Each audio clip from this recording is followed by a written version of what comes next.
Bienvenido a Hora de Estudio Bíblico con nuestro maestro el Dr.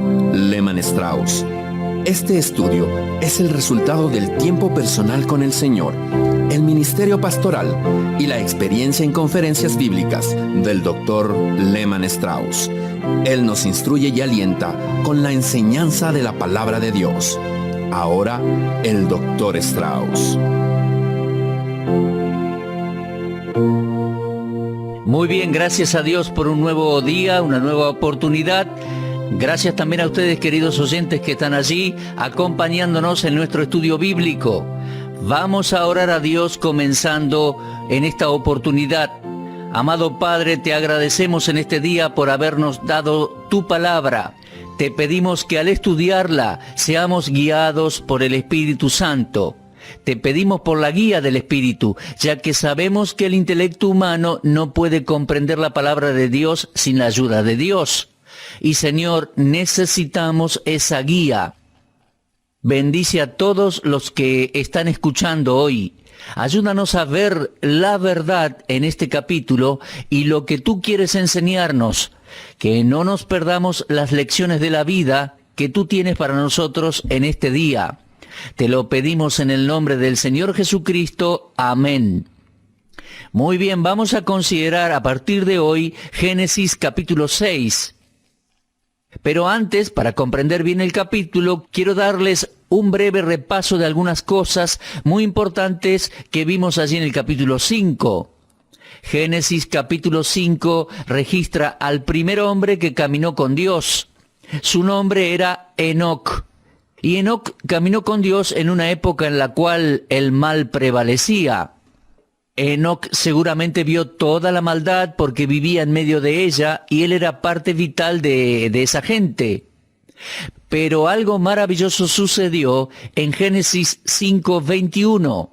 Dice, vivió Enoc 65 años y engendró a Matusalén. En otras palabras, a los 65 años llegó a ser papá. Y ese fue el punto de inflexión en la vida de Enoc, porque Enoc durante esos 65 años vio la dirección en la cual el mundo se dirigía y la dirección hacia donde Dios se dirigía, el juicio. Entonces, cuando nació su hijo, el nombre de su hijo marcó un gran significado para su vida y toda la gente. El significado de su nombre era muy importante. La palabra Matusalén significa cuando muera, vendrá. Cuando muera, vendrá. Dios le había revelado a Enoc que cuando ese niño muriera, cuando ese ser humano muriera, el juicio vendría sobre la tierra. Así que Enoc vio hacia dónde se dirigía Dios y sabía que cuando su hijo muriese, marcaría el comienzo del juicio de Dios que había anunciado. En el programa anterior también leíamos en el libro de Judas.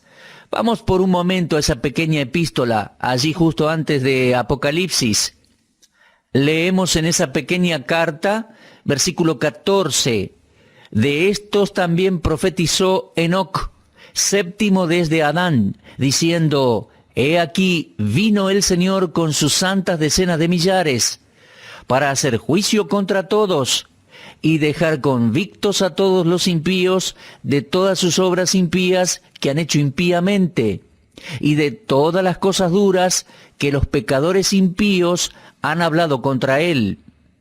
Estos son murmuradores, querellosos, que andan según sus propios deseos, cuya boca habla cosas infladas, adulando a las personas para sacar provecho.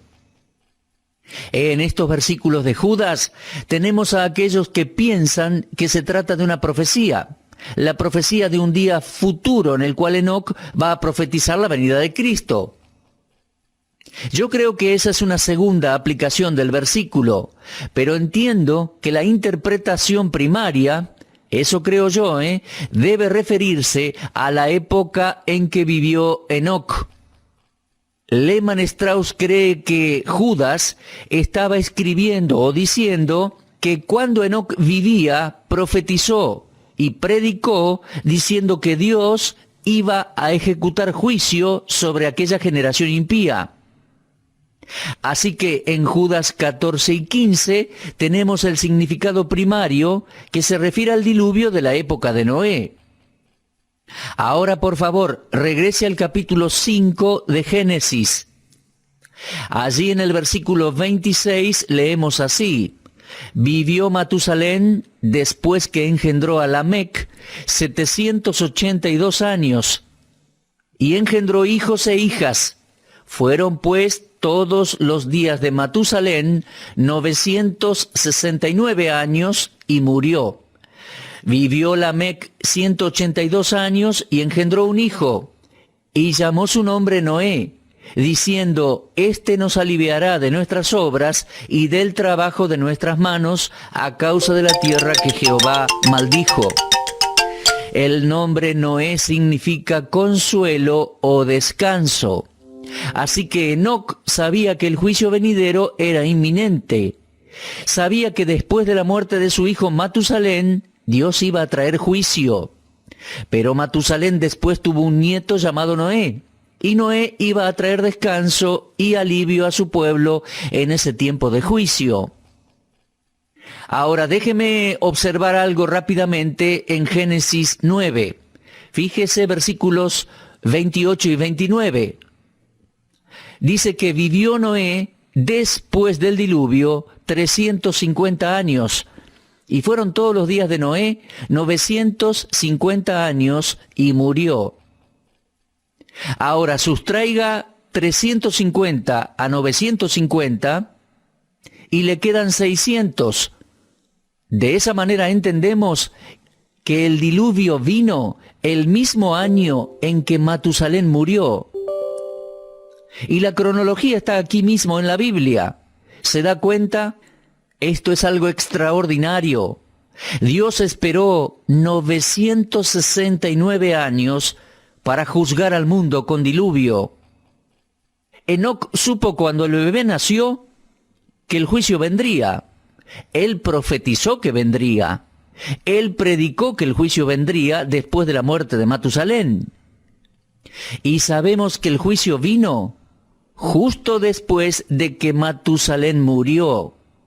Ahora, en la primera epístola de Pedro, capítulo 3, versículo 20, leemos así: los que en otro tiempo desobedecieron, cuando una vez esperaba la paciencia de Dios en los días de Noé. Observe esa frase: la paciencia de Dios en los días de Noé. Piénselo, mi amigo. Dios esperó 969 años antes de traer el juicio sobre el mundo impío. Creo que Dios fue bastante paciente, ¿no le parece? Muy bien, ahora vamos a ingresar al capítulo 6. Y este es un capítulo bastante difícil de interpretar.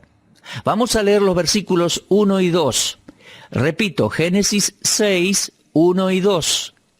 Aconteció que cuando comenzaron los hombres a multiplicarse sobre la faz de la tierra, y les nacieron hijas, que viendo los hijos de Dios que las hijas de los hombres eran hermosas, tomaron para sí mujeres, escogiendo entre todas. Ahora, la dificultad aquí está al tratar de responder la pregunta: ¿quiénes son estos hijos de Dios y las hijas de los hombres? Antes de intentar responder esto, antes de examinar el texto, estos dos versículos, me gustaría dirigir su atención a los versículos 5 y 11.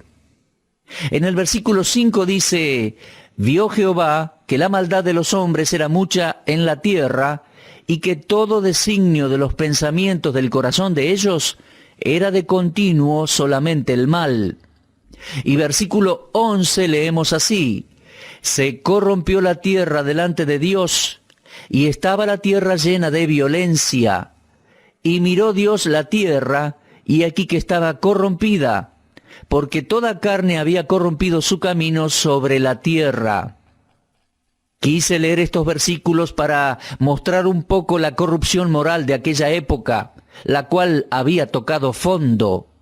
Con esa escena en la tierra, una generación perversa, inmoral, corrupta, viciosa, llegamos a este pasaje aquí en Génesis 6, que es difícil y controversial. ¿Quiénes son estos hijos de Dios aquí en Génesis 6, 1 y 2? ¿Quiénes son estas hijas de los hombres? Bueno, creo que la mayor controversia está relacionada con los hijos de Dios. ¿Quiénes son estos hijos de Dios? Creo que no hay mucho problema identificando a las hijas de los hombres. Pero ¿quiénes son estos hijos de Dios? ¿Son ángeles? ¿Son hombres? Tengo 4 amigos que son maestros de la Biblia, buenos expositores, y los 4 han escrito libros en cuanto a Génesis. Y todos tienen algo que decir en cuanto a los hijos de Dios y las hijas de los hombres. Y lo interesante es que 2 de ellos tienen un punto de vista y los otros 2 tienen otro diferente. Ahora, los 4 son mis amigos, los 4 son hombres de Dios, aman a Dios y a su palabra. Pero la diferencia de opinión en Génesis 6, 1 y 2 no tiene nada que ver con las doctrinas más importantes de la fe cristiana. Y el hecho de que 2 de ellos no estén de acuerdo conmigo, eso no significa que no puedan ser mis amigos. Y aún nos reunimos y disfrutamos tiempo juntos. En el año 1980, el escritor John Phillips, un buen amigo de Lehman Strauss, un excelente maestro bíblico, escribió un libro titulado Explorando Génesis, publicado por Moody Press en 1980. Permítame leerle un párrafo o 2 de este libro tratando este tema. Él dice así: algo nuevo e importante debe haber sucedido para que la maldad se acelerara de tal manera como lo vemos en Génesis 6. Una nueva dimensión de anarquía se había inyectado en el vivir cotidiano, lo cual es evidente en esta porción. Aconteció que cuando comenzaron los hombres a multiplicarse sobre la faz de la tierra, y les nacieron hijas, que viendo los hijos de Dios que las hijas de los hombres eran hermosas, tomaron para sí mujeres. Ahora, la palabra hombre evidentemente se refiere a la raza humana, a la humanidad en general. Los hijos de Dios, creo, entonces, son la generación de Adán. Génesis 6, 1 al 2, se refiere a una segunda apostasía en el rango de los ángeles. Una hueste de ángeles ya había seguido a Lucifer en la rebelión inicial contra Dios. Y ahora, algunos de esos ángeles caídos cayeron aún más bajo, desafiando los límites de Dios. Y según Judas 6, fueron tras la carne. Sigo leyendo un poco lo que dice ese libro. Según tanto Judas como segunda Pedro, algunos ángeles caídos ya no tienen la libertad de andar por los aires, sino que están encarcelados en un lugar, están encadenados y reservados para el juicio final. A causa de su codicia, su impureza y su furia, Dios los ha encarcelado. No es así para con los otros ángeles caídos que, como principados, tienen la sujeción del mundo bajo Satanás, su líder. Esos ángeles doblemente caídos desafiaron la ley de su ser, no solo engañando y asociándose con la raza humana, sino también tomando mujeres.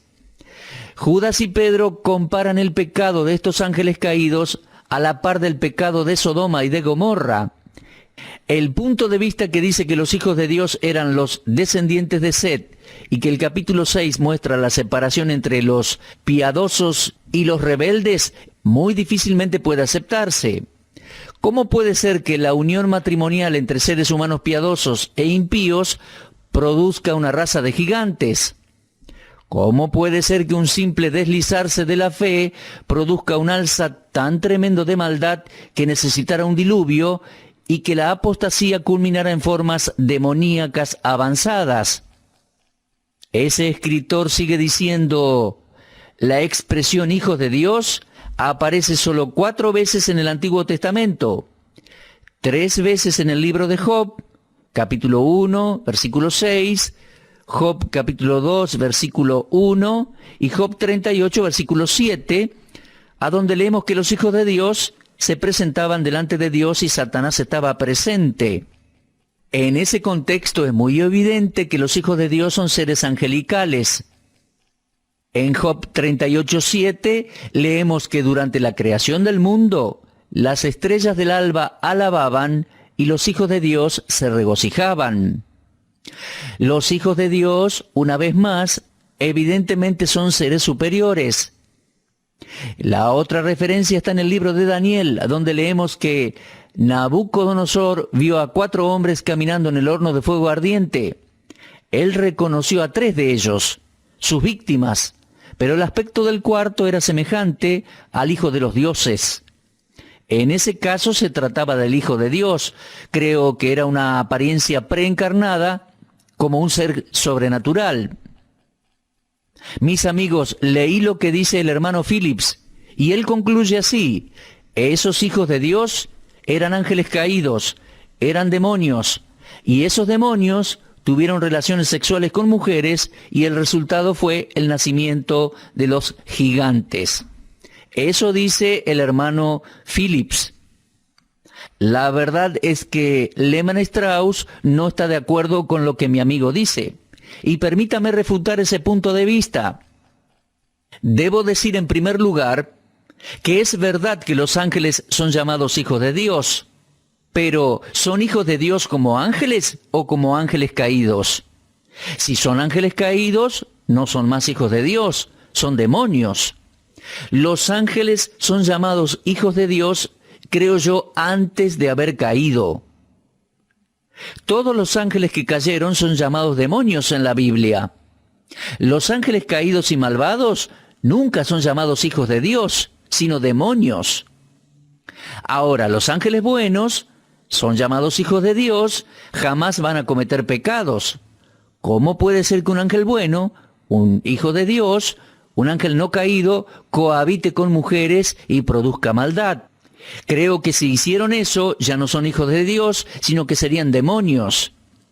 Ahora bien, mi amigo el doctor Vernon McGee está de acuerdo con este punto de vista y yo concuerdo absolutamente con él.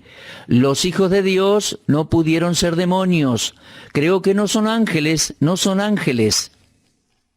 En Job 1:6 y 2:1, Phillips usa estos versículos para intentar probar que los hijos de Dios fueron los seres espirituales que mantuvieron relaciones con mujeres y de esa manera produjeron gigantes. Pero fíjese lo que dice Job 1:6.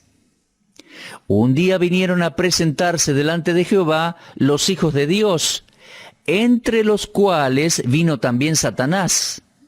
Y capítulo 2 dice: aconteció que otro día vinieron los hijos de Dios para presentarse delante de Jehová, y Satanás vino también entre ellos, presentándose delante de Jehová. Bueno, permítame preguntarle algo. ¿Satanás es un hijo de Dios? Después de haberse convertido en Satanás, por supuesto que no. Él fue un hijo de Dios, un ángel antes de la caída, antes de pecar, antes de pasar a ser diablo. Pero no podemos llamar al diablo un hijo de Dios. Lo que estamos leyendo aquí en el libro de Job, creo que es que los ángeles se presentaron delante de Dios, los ángeles no caídos, y Satanás vino entre ellos. Pero creo que no podemos decir que Satanás es considerado en el texto un hijo de Dios. Entiendo que los ángeles que no cayeron son hijos de Dios. Los demonios nunca son llamados así. En Job 38:7 leemos: cuando alababan todas las estrellas del alba y se regocijaban todos los hijos de Dios. Y creo que Satanás aquí no está presente. ¿Por qué? Porque aquí los hijos de Dios se regocijan durante la creación. ¿Estaría Satanás regocijándose y adorando a Dios, dando gloria a Dios por su creación? Creo que no. Entonces, creo que tenemos que tener cuidado al tocar esos textos en el libro de Job. Ahora, en el libro de Daniel, y nuestro hermano Phillips usa esta escritura para apoyar su enseñanza de que los hijos de Dios en Génesis son demonios, en Daniel 3, versículo 25 leemos: recuerda, los 3 hebreos, Sadrach, Mesach y Abednego, fueron arrojados al horno de fuego. Y cuando el rey Nabucodonosor miró dentro del horno, dijo: «He aquí yo veo 4 varones sueltos. Se pasean en medio del fuego sin sufrir daño alguno. Y el aspecto del cuarto es semejante a hijo de los dioses». Ahora Nabucodonosor usa ese término hijo de los dioses que se asemeja a hijos de Dios. Pero aquí, creo yo, se trataba de una teofanía, una aparición de Cristo antes de su encarnación. Y fíjese por favor Daniel 3, versículo 28. «Bendito sea el Dios de ellos, de Sadrach, Mesach y Abednego, que envió su ángel y libró a sus siervos». Ese era el ángel de Jehová. No se trataba de un demonio, así que yo no veo cómo uno puede tomar ese pasaje de Daniel 3 y asociar esa frase con los hijos de Dios en Génesis 6. Ahora bien, si usted va al capítulo 18 del libro de Génesis, ahí va a encontrar otro pasaje que nuestro hermano usa para apoyar su idea de que los hijos de Dios en Génesis 6 son demonios, son ángeles caídos.